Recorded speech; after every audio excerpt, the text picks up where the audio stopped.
Hello 8th class students. Today I am going to start our new topic, chapter number 17, the Union Executive. In this chapter you will learn about the qualifications and process of the election of members of the Union Executive, powers and functions of the executive, roles and responsibilities of the cabinet and the council of ministers. So start it.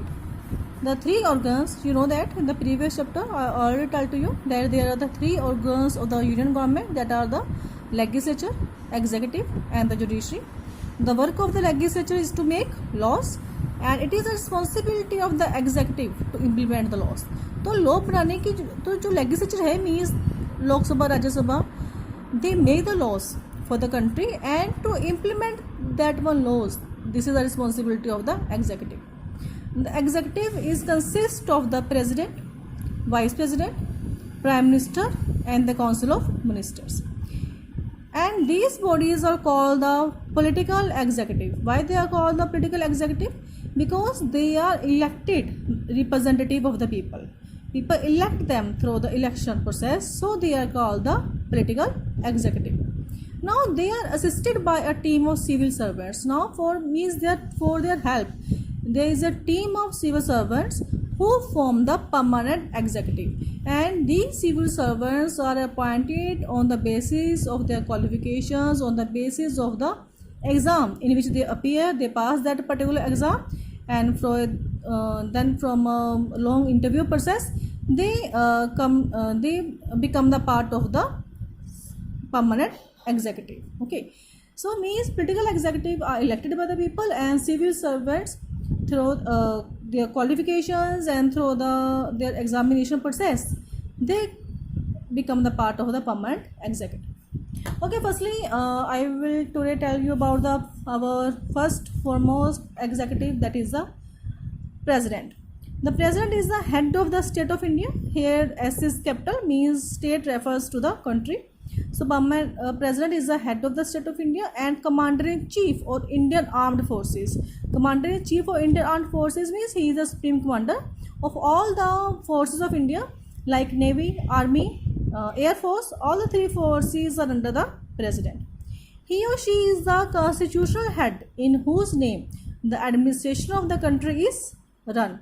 So means on the name of the president the administration of the country is carried on. However, he or she has only nominal powers. Means जो president होता है उसके पास only nominal powers होती हैं. The real powers are in the hand of the prime minister. Already I discussed in the previous video, students, that जो real powers होती हैं बेटा, that are under the hand of the prime minister and the council of minister. And the president is bound to follow their advice. President को prime minister और council of ministers के advice पर ही work करना पड़ता है. So president is called the nominal head and prime minister and council of ministers are called the real heads of the country. The official residence of the president. अब देखो official residence means कहाँ पर रहता है, कहाँ पर ये office इसका कहाँ पर है, officially इसको कहाँ पर resident प्रोवाइड किया जाता है कंट्री में. It is in the Rashtrapati Bhavan जो कि न्यू दिल्ली में है. And here it is a picture given to you, that is our 14th president of India, Ramnath Kovind. Qualifications. So students, who can become the president of India? Here are qualifications given to you. First of all, to be a president of India, a person must be a citizen of India, at least 35 years of age. So age requirement is 35 years and have all the qualifications required to be a member of the Lok Sabha. तो लोक सभा की membership के लिए जो भी qualification चाहिए होगी, प्रेसिडेंट बनने के लिए भी वो क्वालिफिकेशंस होनी कंपलसरी है. Okay, next is election. How we can elect our president? The president is elected indirectly. Students, president is elected indirectly, elected by an electoral college. देखो एक electoral college होता है जो कि elect करता है president को. अब electoral college क्या होगा? It comprises the elected members of both houses of the parliament. देखो जो दोनों houses है parliament के, लोकसभा है, राज्यसभा है, उसके जो elected members होंगे, उसके बाद जो हमारे इलेक्टेड मेंबर्स होंगे स्टेट लेजिस्लेटिव असेंबलीज के. आपको पता है बेटा हमारी जो जितनी भी स्टेट्स हैं उनकी अपनी लेजिस्लेटिव असेंबलीज होती हैं. तो स्टेट लेजिस्लेटिव असेंबलीज के जो मेंबर्स होंगे इलेक्टेड मेंबर्स, और जो दोनों हाउसेज लोकसभा राज्यसभा के इलेक्टेड मेंबर्स होंगे, collectively they form the electoral college and they elect the president. Means students, firstly we elect the members of the Lok Sabha and the state legislative assemblies, and then These members collectively and plus Rajya Sabha members, these members collectively elected the members of the collectively these members collectively elected our president. Okay, next is the what is the term for the office of the president? So the term of the president is 5 years. So for how many years president works? President work for the 5 years, and however the president can impeach. अब impeach का means क्या हुआ? Impeach देखो एक process होता है through that method we can remove the president from his post. So president can impeach. We can impeach the president for him or her for violation of the constitution. अगर वो violate करता है constitution को, means breakup करता है constitution के किसी law को, corruption में involve होता है, means govern करता है, money लेकर कोई work करता है, और treason का मीन्स होता है अगर वो धोखा देता है, अगर उसके ऊपर देशद्रोह का केस चलता है तो ठीक है. For these circumstances the president can impeach, means president can remove from his post. Next is the powers and functions. अब पावर्स एंड फंक्शंस क्या हैं प्रेसिडेंट की? First there are the various powers and functions in the following groups. They are given executive powers, military powers, legislative powers, financial powers, judicial powers, emergency powers, and the discretionary powers. One by one I will tell you about all of them. First of all, executive powers क्या होती है president की? The president of India appoints. अब देखो executive powers में क्या करेगा? Appoint करेगा. Students don't be confused. Okay, executive powers में president क्या करेगा? He appoints the various ministers in India. First of all the leader of the majority party. जो leader of the majority party means जिस party को लोकसभा में सबसे ज़्यादा voting मिली है, that party is called as majority party. तो उस पोलिटिकल पार्टी का जो लीडर होगा उसको अपॉइंट करेगा as the prime minister. Secondly the union minister जो होंगे on the advice of the prime minister. तो यूनियन मिनिस्टर को अपॉइंट करेगा किसके एडवाइस पर? On the advice of the prime minister. Governors. अब देखो हर एक स्टेट में आपको पता है गवर्नर होता है. तो गवर्नर क्या होते हैं? Governors are actually the representative of the president. So president appoint the governors to all the states, and then also he appointed the high rank officials. जो हाई रैंक ऑफिशियल्स होंगे like the controller and auditor general, attorney general of India, they are also appointed by the president. जजेस of the Supreme Court and High Court. Then ambassadors to other country. जो ambassadors होते हैं मतलब हमारी country के ambassadors क्या होते हैं? अम्बेसडर्स होते हैं एक्चुअली ऑफिशियली जो कि high officers, high status officer होते हैं इन द अदर कंट्रीज़. जैसे कि जो हमारी एम्बेसीज वगैरह होती हैं दूसरी कंट्रीज़ की, हमारी कंट्रीज़ में होंगी, हमारी कंट्री की in the our neighbouring countries, और जो भी वर्ल्ड के अदर कंट्रीज़ हैं वहाँ पर एम्बेसीज होती हैं. तो वहाँ का जो हेड होता है he is called the ambassadors. तो उसके अंडर जो एम्बेसी के वर्कर्स हैं वो सारा का सारा काम करते हैं. तो means make the relations, make the good relations, coordinate relations with other countries send the ambassadors. Okay, तो इन दिस वे जो एम्बेसडर्स होते हैं they are also appointed by the president. Next is the legislative powers. Legislative powers क्या होती है? Law making. You know it very well. The president can summon or prorogue the parliament session. अब देखो क्या करेगा? समन means call. समन का meaning होता है देखो कॉल करना, एक मीटिंग को कॉल करना. देन प्रोरोग का मीनिंग होता है डिसमिस कर देना. जो भी पार्लियामेंट का सेशन होगा प्रेसिडेंट के पास राइट है उसको कॉल करने का, सेशन को उसको डिसमिस करने का भी राइट है प्रेसिडेंट के पास. Address the opening session. जब भी ओपनिंग सेशन होगा उसकी फर्स्ट सेशन को एड्रेस करेगा इन the parliament every year. Dissolve the Lok Sabha. अब देखो प्रेसिडेंट के पास राइट होता है लोकसभा को डिसॉल्व करने का. टाइम से पहले ही अगर नॉन कॉन्फिडेंस मोशन पास होगा then he can dissolve the Lok Sabha and he can order for the fresh elections. Call है ज्वाइंट सेटिंग. अब ज्वाइंट सेशन को बुलाएगा दोनों हाउसेज के. तो भाई देखो दोनों हाउसेज जो होते हैं लोकसभा राज्यसभा वो अपना सेपरेटली वर्क करते हैं, but president has right power to call joint session of both houses. दोनों हाउसेज के एक ज्वाइंट सेशन को कॉल कर सकता है to resolve a deadlock over a bill. एक बिल के ऊपर डेडलॉक को ख़त्म करने के लिए. डेडलॉक क्या होता है? देखो आपको पता है जब भी एक बिल एक लॉ में क्रिएट होता है, बिल एक लॉ बनेगा तो उसके सबसे पहले वो किसी एक हाउस में जाएगा. अगर वन हाउस उसको परमिट करेगा then it goes further to the second house, और सेकंड हाउस से जाएगा वो to the president. Okay, the president के साइन करने के बाद वो बिल बनेगा लॉ. अब यहाँ पर क्या है कि अगर एक बिल के ऊपर अगर लोकसभा सपोज अगर लोकसभा एक्सेप्टेंस देता है उस बिल को, बट जो राज्यसभा है it is against that one bill. ठीक है, लोकसभा फेवर में है, जो राज्यसभा है वो अनफेवर कर रहा है उस बिल को. तो वो कंडीशन होती है डेडलॉक की. जब आपस में ही उनके व्यूज़ मैच नहीं होते हैं, कोई डिसीजन नहीं आ रहा है किसी बिल के ऊपर, तो उस सिचुएशन को ख़त्म करने के लिए, एक डेडलॉक को ख़त्म, दैट इज कॉल्ड डेडलॉक, तो उस डेडलॉक को ख़त्म करने के लिए प्रेसिडेंट क्या करेगा, ज्वाइंट सेशन को कॉल करेगा of both houses. Then withhold his signature to a bill, तो भाई होल्ड कर सकता है अपने सिग्नेचर को on a bill that has been passed by both houses of the parliament and send it back to the legislature for reconsideration.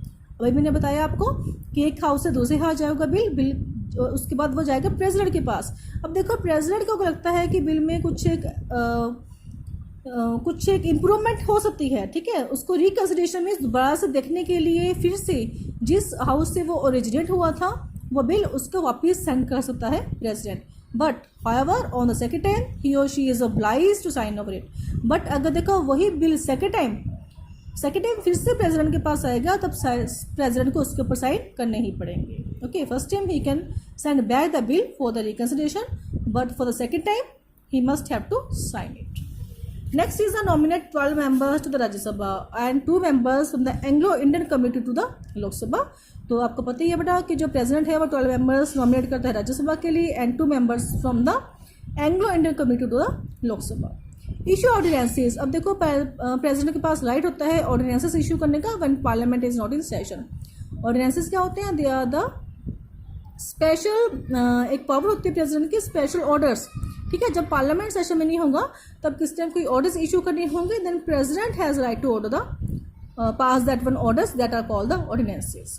Next is the financial power. The budget is presented in the parliament in the name of the president. जो budget होगा वो parliament में president के name पर ही present होगा। The president's permission is necessary. अब देखो प्रेसिडेंट की परमिशन पहले होनी कंपल्सरी है to introduce all the money bill. जब भी मनी बिल्स इंट्रोड्यूस होंगे, और मनी बिल्स इंट्रोड्यूस कहाँ पर होते हैं, only in the Lok Sabha. Money bill को लोकसभा में इंट्रोड्यूस करने से पहले प्रेसिडेंट की परमिशन होनी कंपल्सरी है। No proposal for spending money or raising revenue for the purpose of government can be introduced in parliament without prior permission to the president. अब president के परमिशन के बिना पहले प्रायर परमिशन लेनी compulsory है। यहाँ पर अगर गवर्नमेंट ने कोई मनी स्पेंड करने का प्रपोजल देना है या फिर कोई रेवेन्यू उसने कोई रेज करने का प्रपोजल रखना है गवर्नमेंट के आगे, पार्लियामेंट के आगे गवर्नमेंट ने, देन सबसे पहले गवर्नमेंट को प्रेसिडेंट की परमिशन लेनी होगी। Okay, in case of an unforeseen expenditure, unforeseen होता है जब अनयूजुअल कोई एक्सपेंडिचर आ जाते हैं, जैसे कोई रेलवे एक्सीडेंट हो गया है, कोई प्लेन क्रैश हो गया है, या फिर कोई अर्थक्वेक्स है, एपिडेमिक्स वगैरह से ऐसे हो गए हैं, तो उस टाइम पर जो अनफोर्सिन एक्सपेंडिचर है उसको स्पेंड करने के लिए president can sanction and advance. तो प्रेसिडेंट मनी सैंक्शन कर सकता है to the government from the contingency fund. अब कंटीजेंसी फंड क्या होगा, this is an emergency fund. देखो एक एमरजेंसी फंड होता है जो गवर्नमेंट अपने पास रखती है हमेशा अनफोर्सिन एक्सपेंडिचर के लिए। तो प्रेसिडेंट के पास पावर होती है, प्रेसिडेंट को राइट होता है, पहले उसकी परमिशन रिक्वायर्ड होगी यहाँ पर to the government to spend this to take the money from this contingency fund. So these are the financial powers. Next is the military power. The president is the supreme commander of armed forces. तो president बेटा जो होता है तीनों forces का supreme commander होता है। He or she is entitled to declare war or conclude a treaty. अब president के पास power होती है एक war किसी country के साथ अगर war को declare करना या फिर आपस में किसी country के साथ contract कर लेना, this is under the power of the president. Military treaties, जो भी मिलिट्री समझौते होते हैं या कॉन्ट्रैक्ट होते हैं, they are made in the president's name. तो प्रेसिडेंट के नेम पर ही वो मिलिट्री कॉन्ट्रैक्ट्स वगैरह होते हैं। Judicial power, the president can reduce, देखो जुडिशियल में क्या होगा, द प्रेसिडेंट कैन रिड्यूस और suspend a sentence of a person who has found guilty. देखो अगर कोई क्रिमिनल है, फाउंड गिल्टी मीन्स जो क्रिमिनल है उसको पनिशमेंट मिल रही है थ्रू द कोर्ट, तो प्रेसिडेंट के पास पावर है उसकी पनिशमेंट को कम करने का, जो टोटली ख़त्म कर देने का पावर होती है।